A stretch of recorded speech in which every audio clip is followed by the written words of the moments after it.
Siamo a San Giovanni Gemini, la terza edizione di Monte Divini, organizzata con la collaborazione di Slow Food e la Proloco locale.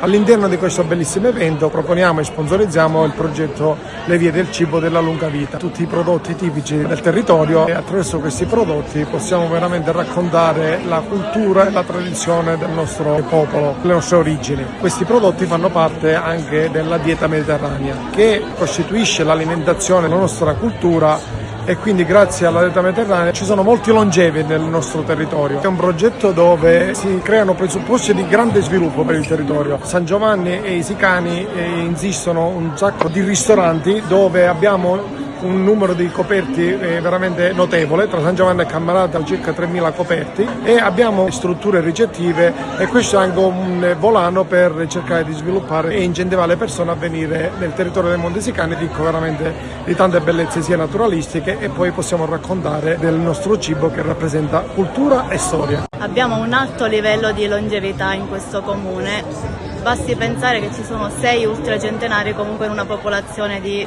poco più di 7.000 abitanti.